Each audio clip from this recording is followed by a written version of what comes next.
Oi pessoal, tudo bem com vocês? Hoje estamos aqui para mais um vídeo, vamos estar falando sobre Números capítulo 16, mas eu queria pedir para vocês se inscreverem no canal do YouTube, para vocês seguirem a página do Face, se esses vídeos realmente têm feito vocês se aproximarem de Deus, se vocês têm gostado desse vídeo, compartilhe ele com mais pessoas para a gente levar cada vez mais a palavra de Deus para o mundo, amém? Gente, então hoje vamos falar sobre um capítulo que revela as rebeliões da comunidade de Israel. Nesse capítulo, especificamente, a gente vai ver que não foram todos, mas alguns lideraram um pequeno grupo a murmurarem contra Moisés, a murmurarem contra a autoridade delegada de Deus, e também um outro grupo se juntou a eles em busca de poder. Eles eram levitas, mas eles não serviam ao sacerdócio, eles somente serviam ao tabernáculo. A primeira murmuração que a gente vem vendo lá desde Números capítulo 11 começou logo após a saída deles do Monte Sinai, quando eles começaram a murmurar, a se queixar da sorte, como se não fosse nem Deus que tivesse guiado eles por todo o caminho desde o Egito. Eles começaram a se queixar como se fosse o acaso que estava levando eles por aí, né? Que fosse o acaso que tinha tirado eles do Egito e levado eles para o deserto. Então isso nos ensina que apesar das circunstâncias e apesar da gente olhar com os nossos olhos naturais e limitados, possa parecer estar tudo perdido, mas a gente nunca pode achar que a gente está ao acaso. A palavra de Deus é muito clara, que Ele nos guia e Ele nos leva pelo seu caminho. A gente sempre tem que ter essa certeza de que nós estamos nas palmas de suas mãos. Ele está nos guardando e nos guiando a todo instante. A segunda rebelião foi quando alguns estrangeiros que estavam no meio do povo de Israel desejaram se alimentar de outras coisas, porque eles estavam cheios do maná que caía do céu, então eles viraram as costas para a provisão de Deus. A gente deve tomar muito cuidado com quem a gente anda, porque apesar de ser filhos, apesar de ser povo de Deus, se a gente não está firmado em Cristo, se a gente não está nos alimentando dele constantemente, a gente pode sim abrir brecha para desejar outro alimento e isso pode causar a nossa ruína, porque apesar da gente ter vida em nós, nós andaremos como se estivéssemos mortos. Por isso a gente deve estar sempre nos alimentando diariamente da palavra de Deus. Terceira rebelião foi quando Miriam e Arão, os irmãos de Moisés, se viraram contra ele, realmente mostrando e manifestando aquilo que estava dentro deles. Porque quando a gente aceita Jesus, a gente vira morada do Espírito Santo, mas essa vida de Deus, ela tá lá quietinha, dentro do nosso espírito. E ela só vai se manifestar quando a gente der liberdade para ela. O Espírito Santo não é sem educação que ele vai fazer aquilo que a gente não quer. Então a gente precisa abrir as portas do nosso espírito, a gente precisa dar liberdade para que ele flua. Então enquanto a gente não faz isso, quem tem o controle, quem domina tudo ainda em nós, é a nossa carne caída, que não foi regenerada, mas que aos poucos ela precisa ser transformada através do transbordar do Espírito e da palavra de Deus. Por isso a gente precisa estar nos alimentando da palavra de Deus, porque assim a gente vai matando a nossa carne e vai dando cada vez mais espaço para o Espírito Santo transbordar em nós, e assim a gente vai manifestar quem nós realmente somos depois de Cristo e não quem nós éramos. A quarta rebelião foi a descrença relacionada à espionagem da terra, onde eles tinham dois relatos, vamos dizer assim. A terra realmente era uma terra que manava leite e mel, onde eles precisaram de 2 homens para trazer um cacho de uva, realmente confirmando a palavra de Deus de que era verdade, de que a terra era uma terra boa, era uma terra próspera, mas que essa terra era habitada por gigantes e eles, infelizmente, só focaram no negativo. Eles olharam para eles mesmos, eles se voltaram para eles tentando achar a solução, tentando resolver o problema dos gigantes. Mas assim, eles não acharam uma solução neles mesmos, porque a solução viria do Senhor. Então que a gente sempre se volte para o Senhor, porque é Ele quem vai entregar o caminho que a gente deve seguir. Ele sempre vai ser quem a gente precisa que Ele seja. A vida com Jesus não nos isenta de dificuldades e de situações adversas, mas estando nele, nós sabemos que a gente já venceu, porque não somos mais nós batalhamos, mas é a força dele através de nós. Amém? Gente, o capítulo de hoje é um pouco extenso, por isso eu não vou relembrar detalhadamente cada uma dessas rebeliões, a gente só viu aqui rapidamente, mas eu aconselho a vocês, se vocês não viram os outros vídeos, voltem até Números capítulo 11, voltem até o começo de Números, para que vocês venham seguindo toda essa cronologia, dessa ordem de acontecimentos, para a gente ter um entendimento melhor daquilo que a palavra de Deus quer nos ensinar nesses capítulos. Amém? Vamos começar então. Coré, ou Corá, filho de Gizar, filho de Coate, filho de Levi, Tomou consigo a Datã e a Abirão, filhos de Eliabe, e a On, filho de Pelete, filho de Ruben, e eles encheram-se de presunção e se levantaram contra Moisés, com 250 homens dos filhos de Israel, líderes da comunidade, respeitados nas solenidades, homens de posição. Então, aqui, quem foram essas pessoas que se rebelaram contra Moisés nesse capítulo 16? Foi Coré ou Corá. Ele era um descendente de Levi, ele era da mesma tribo de Moisés e Arão. Ele com certeza servia a Deus, né? Porque todos os levitas foram separados para servirem ao Senhor. Mas algo que a gente deve considerar é que nem todos os levitas eram sacerdotes, serviam a Deus diretamente, mas todos os sacerdotes necessariamente deveriam ser levitas. Então havia um requisito para ser sacerdote, que era ser descendente de Levi, mas nem todos os descendentes de Levi eram aptos a se tornarem sacerdotes. Datã, Abirão e On, eles eram descendentes de Ruben, o primogênito de Jacó. Junto deles tinham mais 250 homens importantes, líderes da comunidade dos filhos de Israel. Todos eles se levantaram contra Moisés, contra a autoridade delegada por Deus, e a gente vai ver mais pra frente que foram por motivos diferentes que cada um se levantou, mas todos se levantaram contra um só, contra o Senhor. Juntaram-se contra Moisés e contra Arão e lhes disseram: basta, toda a comunidade é santa, todos eles são santos e o Senhor está no meio deles. Por que, pois, vós elevais sobre a comunidade do Senhor? Quando Moisés ouviu isso, caiu prostrado com o rosto em terra. Então, o discurso aqui do povo começou com: nós somos santos, somos consagrados ao Senhor, a habitação dele se faz presente no meio de nós, ele habita aqui. Sendo assim, por que vocês, Moisés e Arão, se exaltam e se elevam a si mesmos sobre toda a comunidade? Com isso, gente, a gente consegue ver claramente que a luta era pelo poder, ou seja, Corá, que já servia a Deus, era um levita. Ele já estava dentro das funções do funcionamento do tabernáculo, mas ele não estava satisfeito com isso, ele queria algo a mais, ele queria uma posição importante perante todos da congregação. E, gente, isso aconteceu na antiguidade, vem acontecendo desde que o pecado entrou no mundo, essa luta constante pelo poder, por ver quem é que manda, por quem tem a melhor posição, quem é mais importante. A gente realmente vê que essa luta está presente ao longo dos séculos e também é uma realidade nos dias de hoje. Que a gente tome isso como um aprendizado tremendo da parte de Deus. Não dá pra gente buscar ser aplaudidos pelo mundo, ser reconhecidos pelo mundo e também querer o reconhecimento de Deus. Porque a palavra é muito clara lá em Tiago 4:4b, quando nos diz que aquele que quiser ser amigo do mundo se constitui inimigo de Deus. Por isso, essa não deve ser a nossa ambição, não deve ser aquilo que a gente almeja em primeiro lugar, sabe? Que a gente gostaria que todos nos aplaudissem pelo que a gente faz. A gente normalmente busca ser valorizados e reconhecidos pelos homens. A gente não deve buscar isso em primeiro lugar. Que a nossa única atenção se volte para ser aprovado diante de Deus, para que Ele olhe para nós e nos aprove nossas ações e aprove as nossas obras. Paulo fala isso lá em Gálatas 1:10, que diz assim: porventura procuro eu agora o louvor dos homens ou a aprovação de Deus? Ou procuro agradar o homem? Se ainda estivesse buscando agradar a homens, não seria servo de Cristo. Então, olha o que Paulo está dizendo aqui. Se ele busca agradar os homens, ele não é servo de Cristo, porque não tem como a gente agradar aos homens e agradar a Deus. Gente, olha a atitude tremenda de Moisés no versículo 4, quando ao ouvir tudo, ele se ajoelha, ele se prostra no chão, realmente mostrando a sua humildade. Ao agir dessa maneira, nesse gesto que ele fez, mostra claramente que ele não se exalta, que ele não se acha melhor do que ninguém, mas que ele apenas foi escolhido por Deus para ser o intermediador entre ele e o seu povo. Que tudo que ele faz, que toda autoridade que ele demonstra ter, não vinha dele, mas vinha de Deus. Era sempre Deus através da vida de Moisés. Só que o povo não enxergava isso, não tinha esse discernimento, e isso começou a trazer inveja para o povo, porque o povo aparentemente queria o que Moisés tinha, mas ele não tinha nada, ele apenas refletia tudo o que vinha do Senhor.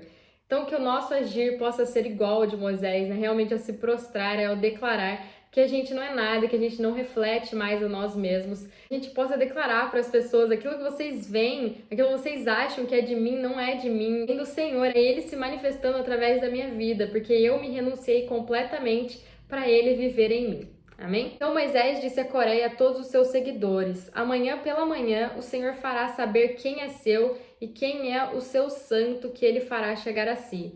Aquele a quem escolher fará chegar a si. Fazei isso, Coré e todos os seus seguidores. Tomai incensários, ponde neles fogo e incenso amanhã perante o Senhor.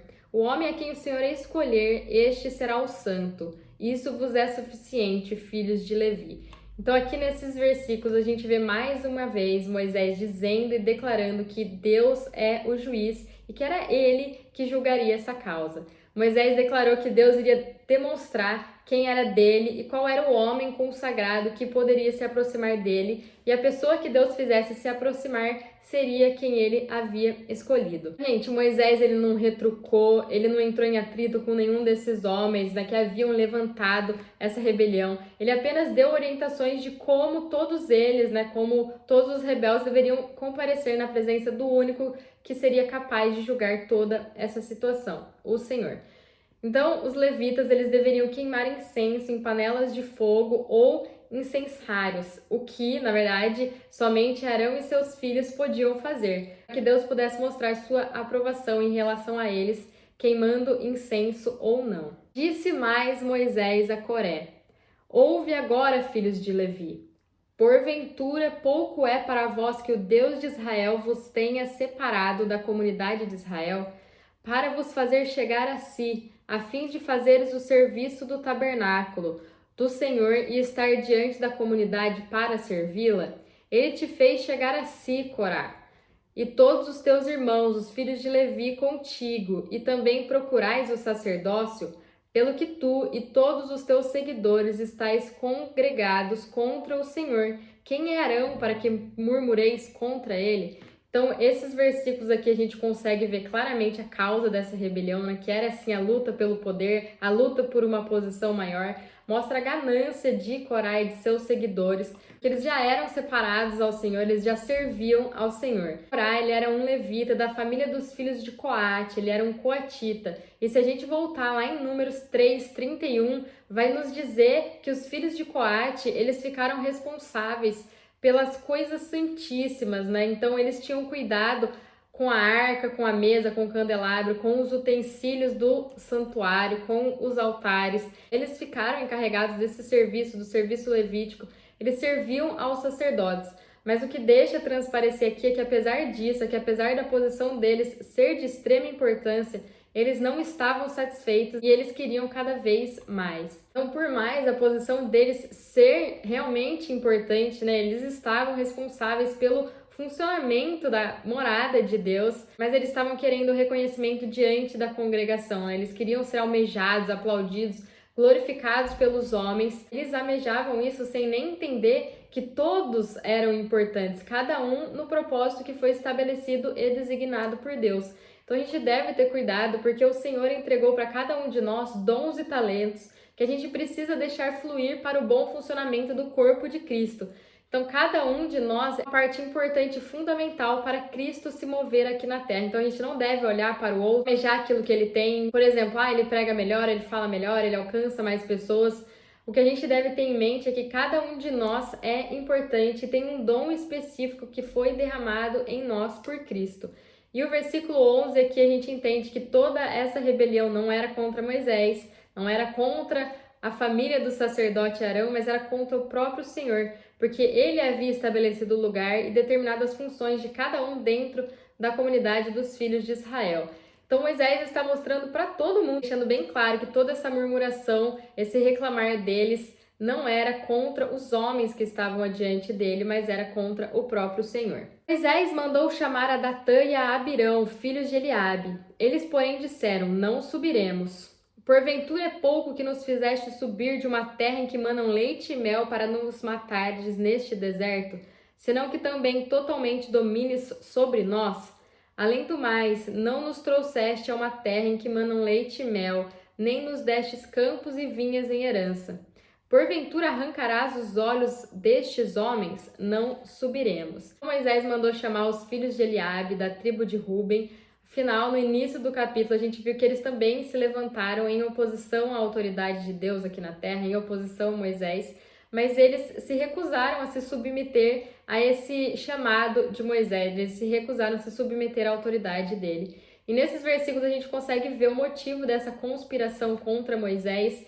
Eles estavam indignados que eles morreriam no deserto, eles não queriam aceitar o fato de que foram infiéis ao Senhor, confiando no relato imprudente dos 10 espias, ao invés de confiarem na força do Senhor.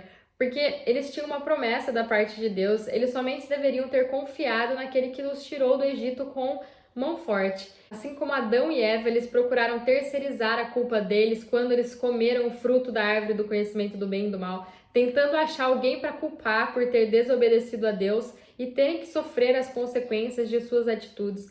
A gente vê aqui também que Datã e Abirão estavam derramando a culpa por não estarem entrando na terra prometida em Moisés, declarando que por conta dele eles iriam perecer no deserto. Gente, olha que loucura, aparentemente eles nem lembravam mais que no Egito eles eram escravos, que a vida deles lá não era boa, porque aqui eles declaram que Moisés foi capaz de tirar eles de uma terra em que manam leite e mel para os matar no deserto. Então fica evidente que eles transformaram o Egito num lugar bom, em um lugar que valia a pena voltar. Muitas vezes, gente, o Senhor, ele não vai nos deixar esquecer coisas do passado, esquecer coisas que a gente costumava fazer, mas isso não significa que ele faz isso para nos julgar e para nos condenar, a gente ficar remoendo essas coisas. Ele faz isso para a gente sempre lembrar onde a gente estava, o quão ruim era aquele lugar, para a gente não agir da mesma forma que os descendentes de Rúben agiram ao se esquecer de onde eles foram tirados, né? Dizendo que o lugar onde eles estavam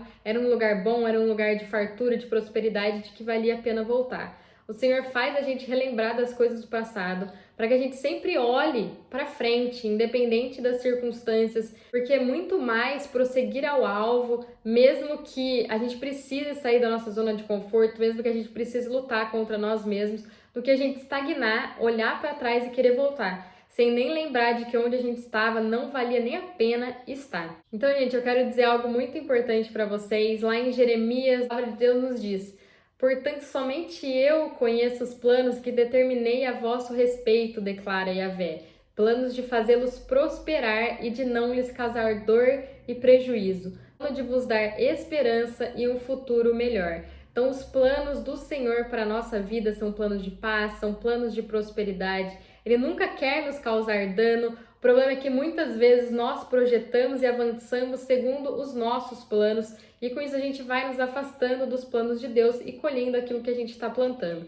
Mas glória a Deus pela sua misericórdia que se renova todas as manhãs, onde a gente pode nos arrepender dos nossos caminhos e voltar para os caminhos do Senhor. Amém? Então Moisés irou-se muito e disse ao Senhor: não atendes para a sua oferta, não tomei deles um jumento, nem sequer fiz mal a nenhum deles.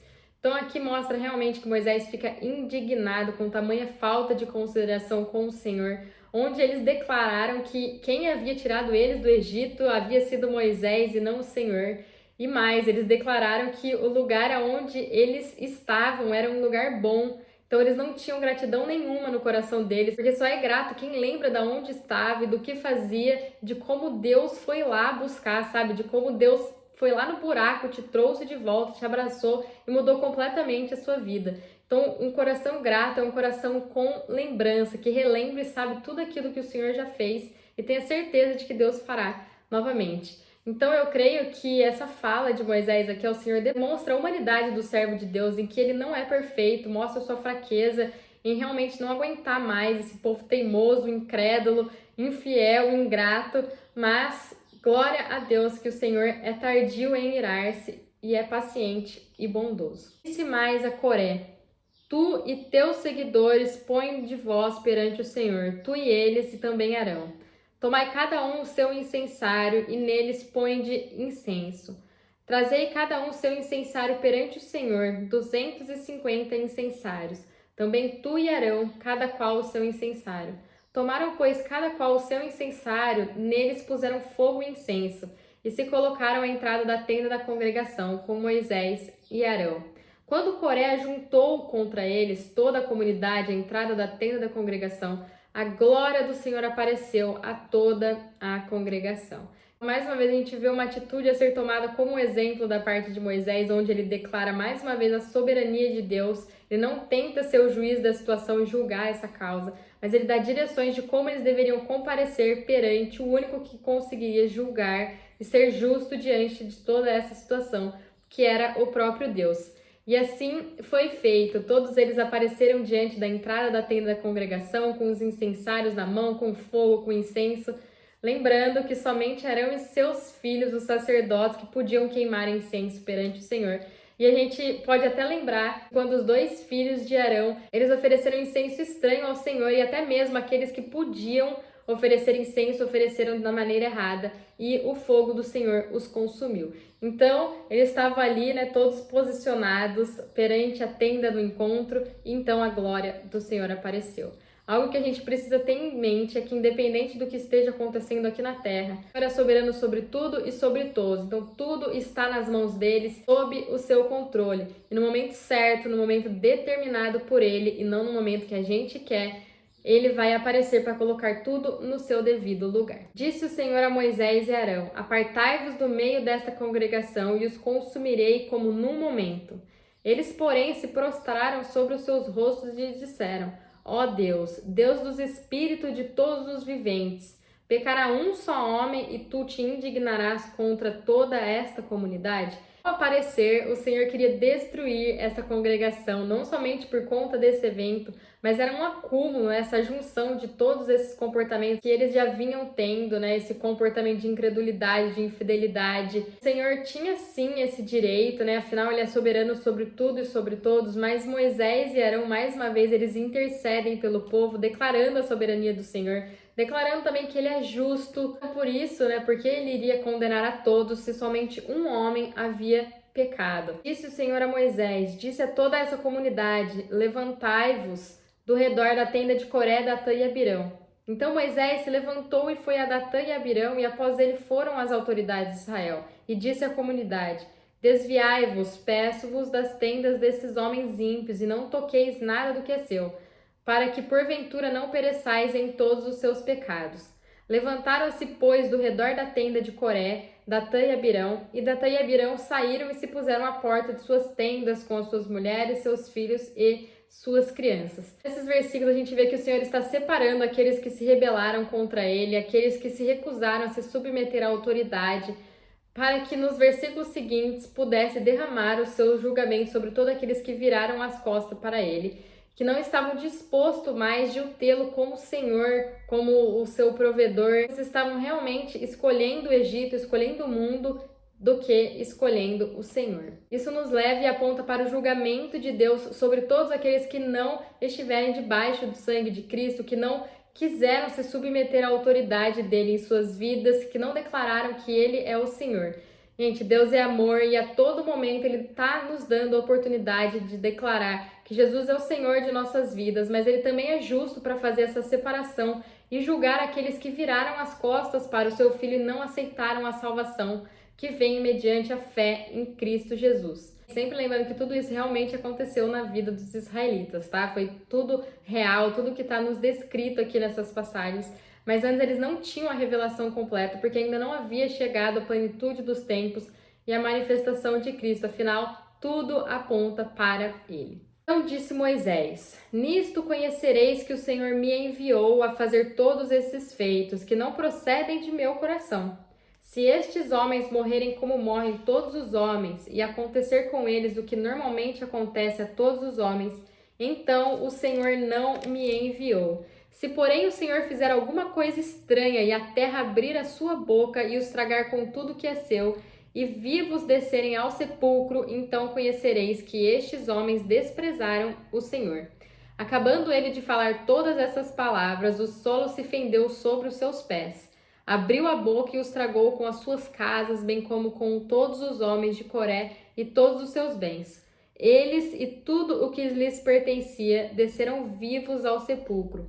A terra os cobriu e desapareceram do meio da comunidade. Agora sim chegou o momento de Moisés se levantar como autoridade delegada de Deus e de declarar que tudo o que ele faz, os seus posicionamentos, não são coisas que procedem do seu coração, mas que procedem daquele que o enviou e que colocou ele como autoridade. Que não foi algo que ele almejou, mas sim que ele foi colocado e escolhido para tal tarefa. Que não vinha dele, mas vinha de Deus. Chegou o dia da visitação, o dia do julgamento do Senhor sobre todos aqueles que haviam declarado a sua rebeldia contra ele. Então Moisés propôs que algo inusitado acontecesse para mostrar que o Senhor era com ele, para que todos realmente acreditassem que quem havia julgado toda aquela situação era Deus e não o próprio Moisés. Então algo sobrenatural deveria acontecer para mostrar que Deus é juiz. Afinal, aquele povo era um povo de dura cerviz e teimoso. Então, assim como Moisés disse que aconteceria, que a terra se abriria e engoliria todos aqueles que haviam rejeitado o Senhor, assim aconteceu. A gente vai ver num capítulo mais adiante que os filhos de Corá eles não foram julgados, porque talvez eles não compactuassem com essa atitude do pai em rejeitar ao Senhor. A gente vai ver até que alguns deles escreveram alguns dos capítulos de Salmos. Isso nos revela, gente, toda essa situação, que todos aqueles que rejeitam o Senhor, que viram as costas para a salvação que foi operada por Cristo, no dia do juízo final serão levados para o abismo, serão jogados no lago que arde com fogo e enxofre. Gente, uma palavra aqui que nos é dita, a sepultura, é a mesma coisa que Seol ou Hades. Antes da manifestação de Cristo, era o lugar onde ficava a alma do homem, no lugar de tormenta para todos aqueles que morreram sem o Senhor, e no seio de Abraão para todos aqueles que morreram no Senhor. A gente consegue ver isso claramente na parábola do rico e do Lázaro. Mas depois de Jesus, quando ele desceu ao Hades e lá no inferno a morte não pôde o deter, porque não foi achado o pecado nele, então ele ressuscita e ele leva cativo o seio de Abraão. E hoje não mais os que morrem em Cristo ficam no Hades, mas aguardam a ressurreição dos mortos no paraíso. Amém? Ouvindo o seu clamor, fugiram todos os filhos de Israel que estavam ao redor deles, gritando: que a terra não nos trague também. Então saiu fogo do Senhor e consumiu os 250 homens que ofereciam o incenso. Então todos ficaram realmente espantados e saíram correndo com medo, pedindo a misericórdia do Senhor, que a terra também não os tragasse. Mas no mesmo instante desceu fogo do céu e consumiu os 250 homens que seguravam o incensário e ofereciam a Deus. Nos versículos acima, a gente viu a tipologia daqueles que rejeitam o Senhor, que não se submetem à sua autoridade, não aceitaram Cristo. Já esses 250, eles representam aqueles que possuem o Espírito Santo, que aceitaram Cristo e sua obra, que se tornaram morada do Espírito Santo, representado pelos incensários, mais que o incenso, que as obras que eles estavam oferecendo ao Senhor, ao passarem pelo fogo, não permaneceram. E por isso, eles, através do fogo, seriam salvos, como a palavra nos diz lá em 1 Coríntios, capítulo 3. Então, tudo isso aqui tem a ver com salvação e reino, e tem uma diferença gigantesca nessas duas questões. A salvação vem pela graça, é fé, é tudo dado por nada a quem nada merece. O reino, participar do reino de Cristo, do milênio, é pelas obras, é meritocracia, ele é conquistado. A salvação ninguém, nem nós mesmos podemos perder, porque ela está firmada em Cristo. Mas o reino depende de como a gente age, do que a gente edifica em cima do fundamento, que é Cristo. Gente, eu gosto de explicar assim essa questão. Aceitando Jesus, nós somos inseridos nele, na videira lá de João 15. É nós nele. Essa é a nossa salvação, mas ele em nós, a videira também fluindo em nós, nos faz produzir frutos, que faz com que a gente tenha boas obras, porque tem muita gente que está em Cristo, tem a salvação, mas Cristo não está nelas, assim elas não têm o reino. Irão estar no novo céu e na nova terra, mas antes deverão ser purificadas e santificadas pelo fogo, para não terem mais nada delas e sobrar somente Cristo nelas. Tudo isso pode acontecer agora, como também pode acontecer no milênio, onde alguns estarão reinando com Cristo, mas outros estarão sendo purificados, disciplinados durante esse tempo. Mas a gente pode crer e ter certeza que aquele que começou a boa obra em nós irá terminá-la até o tempo de Cristo Jesus. Disse o Senhor a Moisés, disse a Eleazar, filho de Arão, o sacerdote, que tome os incensários do meio do incenso e espalhe o fogo longe, pois são santos. Quanto aos incensários daqueles que pecaram contra a sua própria vida, que deles se façam lâminas para recobrir o altar, pois os trouxeram perante o Senhor. pelo que são santos. Serão um sinal para os filhos de Israel. Eleazar, o sacerdote, tomou os incensários de bronze trazidos por aqueles que foram queimados e os converteu em lâminas para a cobertura do altar, por memorial para os filhos de Israel, para que nenhum estranho que não for da semente de Arão chegue para acender incenso perante o Senhor, para que não seja como Coré e seus seguidores, como o Senhor lhe tinha dito pela boca de Moisés. Então o Senhor ordenou a Moisés de que Eleazar, filho de Arão, pegasse os incensários do meio do povo e espalhasse sobre as brasas, pois eram santos. E os incensários dos que pecaram contra sua própria vida foi queimado, e deles foi feito lâminas para cobrir o altar, e sendo assim servia de um sinal como memorial perante os filhos de Israel, de que somente a linhagem de Arão, os sacerdotes, poderiam acender incenso perante o Senhor. Lembrando de que tudo isso é a lei não salva, a lei só nos conduz a algo melhor, a uma aliança que tem como garantia Cristo, onde hoje todos aqueles que estão em Cristo são geração eleita, sacerdócio real, nação santa, povo de propriedade exclusiva de Deus, cujo propósito é proclamar as grandezas daquele que nos tirou das trevas para a sua maravilhosa luz.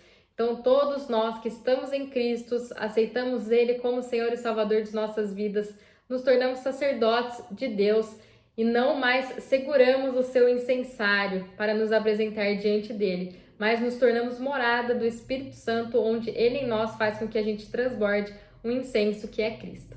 Amém? No dia seguinte, porém, toda a comunidade dos filhos de Israel murmurou contra Moisés e contra Arão, dizendo: Vós mastastes o povo do Senhor. A gente pode pensar, né, que depois de esse duplo julgamento, todos os filhos de Israel se acalmariam, se prostrariam, mas esse não foi o caso. A natureza rebelde ainda permanecia neles e se manifestou novamente.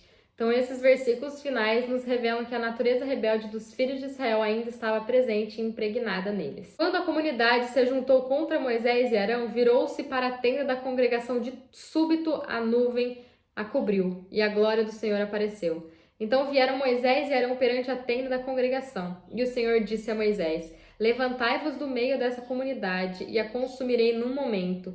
E eles se prostraram com o rosto em terra. Deus interveio novamente, a sua glória apareceu. Moisés e Arão se apresentaram perante o Senhor, que disse que iria consumir toda a congregação, porque apesar de tudo que eles haviam visto e presenciado desde que saíram lá do Egito, não havia mudado a mentalidade deles. Assim a gente chega novamente à questão de que somente Cristo pode mudar a natureza caída e pecaminosa do homem. E se não fosse por esses versículos seguintes, todos nós estávamos fadados a morrer mediante o pecado que habitava em nós, a herança de Adão. Mas glória a Deus pela expiação, pela anulação de todo o nosso pecado e dos pecados que Cristo operou na cruz. Disse Moisés a Arão: Toma o teu incensário, põe nele fogo do altar, deita incenso sobre ele, vai depressa à comunidade e faz expiação por eles. Grande indignação saiu diante do Senhor e já começou a praga. Fez Arão conforme ordenou Moisés e correu ao meio da comunidade. A praga já havia começado entre o povo, mas Arão ofereceu o incenso e fez expiação pelo povo. Pôs-se em pé entre os mortos e os vivos e a praga cessou. Os que morreram daquela praga foram 14.700, fora os que morreram por causa de Coré. Então voltou Arão a Moisés na entrada da tenda da congregação, pois a praga tinha cessado. Arão fez conforme Moisés havia ordenado, tomou essa medida de emergência para que essa praga não matasse todos os israelitas. Então nós que deveríamos ser condenados por Deus por termos o pecado de Adão em nós, essa herança do velho homem, após o sacrifício de Cristo, aceitando a sua obra redentora, tudo se fez novo e o velho homem morre na cruz com Jesus. Então não mais podemos ser mortos, porque o pecado, a natureza pecaminosa já não habita mais em nós. Em Cristo, nossa natureza foi modificada, nós não somos mais o que éramos. Assim, em Cristo, não podemos mais ser condenados à morte eterna. Amém? Gente, fiquem com Deus e até o próximo capítulo. Tchau, tchau!